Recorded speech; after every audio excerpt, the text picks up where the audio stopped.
What is going on, everyone? Tim from Tierfon Orbital. Little bit of a different kind of video today. Actually, it's not. It's not a different kind of video. It's the same video. It's an install video, but I am going to be talking about a different kind of hilt today. So this is a very, very unique hilt. This is actually an install that I did for a friend of mine. This is actually for Leon or Leonidas from Jawa's Junkyard. This is his personal hilt. This is the Sexy Scorpion from Jawa's Junkyard, and I offered to install this for Leon. So right off the bat, this was not a run-of-the-mill install, right? So this was not.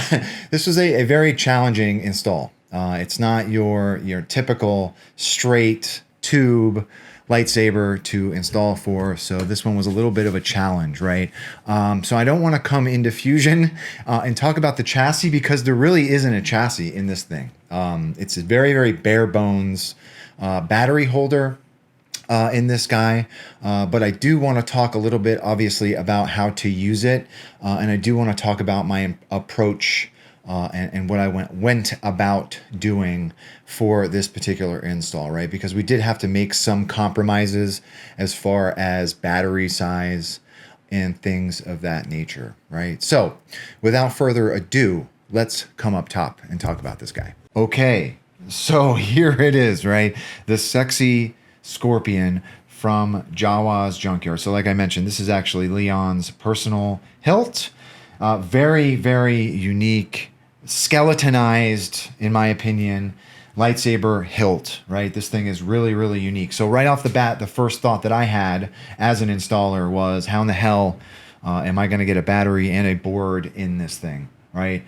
So the internal diameter of this midsection was just under 19 millimeters, right? So our typical, 18 650 is just that, right? It's 18, just over, like a hair over 18 millimeters.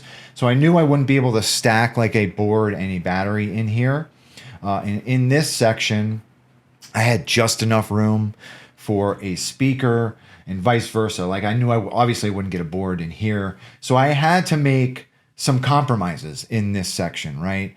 I went through a lot of mocking up of different chassis. Like I tried to do maybe an 18350, and there was just no way I was able to stack like an 18350 and then a board up here. And another thing that I had to think about during this whole process was access to the board and being able to charge the battery, right? So even if I was able to get a battery and a board stacked in here, how would you go about removing all of that stuff and getting board access? So, another option that I've done before is doing battery charging and board access through a USB-C port. Unfortunately, with that, if I was to put like a USB-C port or like a charge port in here, plugs aren't long enough to get through these brass bars, right? I thought about doing that, but I just didn't have a plug that was long enough, right, to get through there. So we chose to go with a 14500 battery. Now, I know what people are going to say, that is not enough battery. That's very, very underpowered as far as lightsaber batteries go.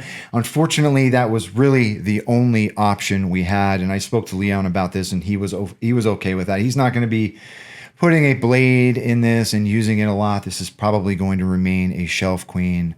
But yeah, that was really our only option. Having a battery that thin, a 14500 is really, really thin. It's a little bit bigger than, a AA battery, really. But doing that, I was able to almost stack the board and the battery.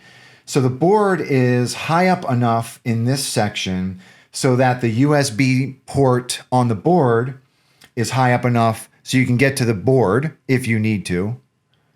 And I put a USB-C charging module in here as well. So the idea behind that is when you want to charge your battery, you're going to have to disassemble this to get to that USB-C port. there's no way around this. It's not going to be easy to charge this battery. Like, I'm sorry to say, there's just no easy way of doing it.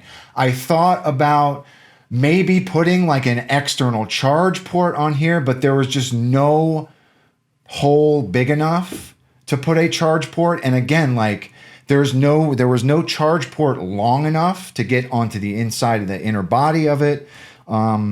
So yeah, that was really the option that I went with.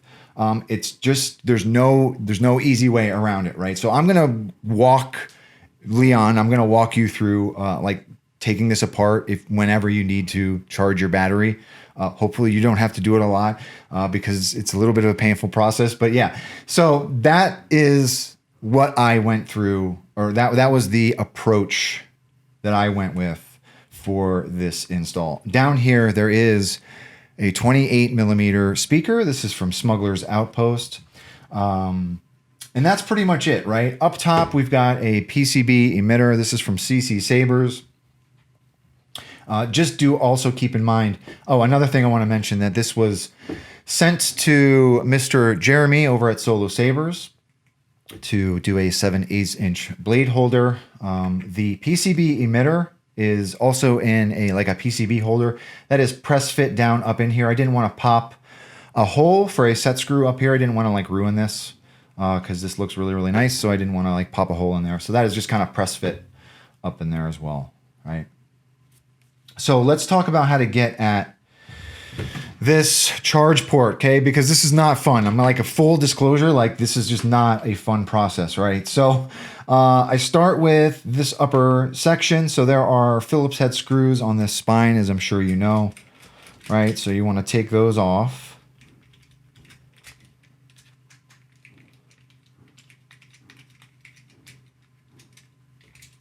Okay.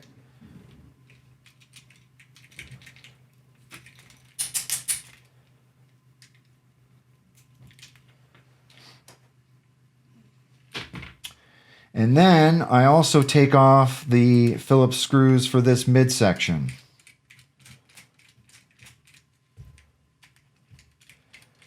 Now, obviously you don't want to like go yanking stuff because these are all leads. Like, so your battery or your speaker leads are down here. You don't want to disconnect those. Your kill switch is on right now, so it's not technically they're not hot, but you don't want to like disconnect them or anything. So this is all disconnected and unscrewed. Then you want to unthread these little barrel lugs here, these like smooth barrel lugs. I didn't say it was easy. Okay, so in here is your USB-C charge port, and then you can get at your board.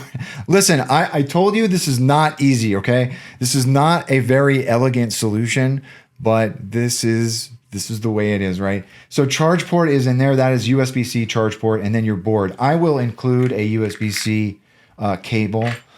This is a 90-degree USB-C cable. It's a little bit easier to use a 90-degree one, but I'm going to throw that in the box too for you, Leon. But yeah, that is how you will charge your battery, okay? And like I said, we only went with a 14500. So if you're going to be using this a lot, you're probably going to be charging your battery a lot. But unfortunately, that's the route we went with, right? So to put everything back, you just reverse the process. So let's put those barrel lugs back on.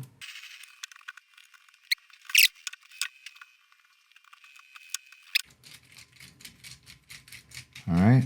And then you're ready to go. So to use this guy, there is a kill switch down in here. You're going to need to hit it with like a bobby pin or like something very thin or a toothpick or something. I want to learn the ways of the Force and become a Jedi like my father. So you hit that kill switch. I also added some 2020 NeoPixel strips on the surface of the chassis there, just for some interesting shine through, right? Single button setup. There is a single brass tactile switch here.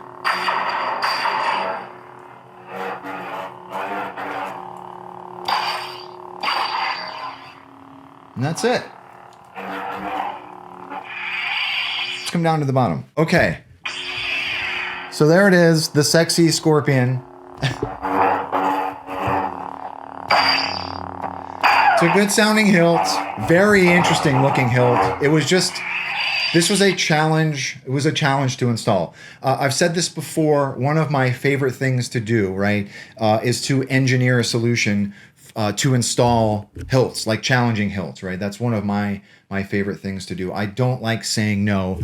I don't like saying it's not possible. Right? Anything's possible, right? So I'm not going to. Well, I'll stick a blade in this really quick. Actually, there's no set screw for blade retention, but I'll stick a blade in it really quick. It is a 7/8 inch blade holder, but there's no set screw. But really cool. Really, really cool looking blade. Or really, really cool looking hilt. Let's see what else we put on here.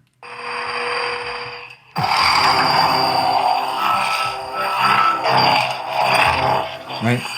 So that's it. That is the sexy scorpion from, I smile every time I say the name of this hilt, sexy scorpion, from Jawa's Junkyard. Leon, thank you very much for trusting me with your baby. If anyone has any questions about this particular hilt, I believe only 2 of these exist in the world. So I was very, very grateful to have installed one of them. So thank you very much, Leon, for choosing me to install your personal hilt. If anyone has any questions, again, about this hilt, please don't be a stranger. And with that being said, may the force be with you always. Thanks for watching, everybody.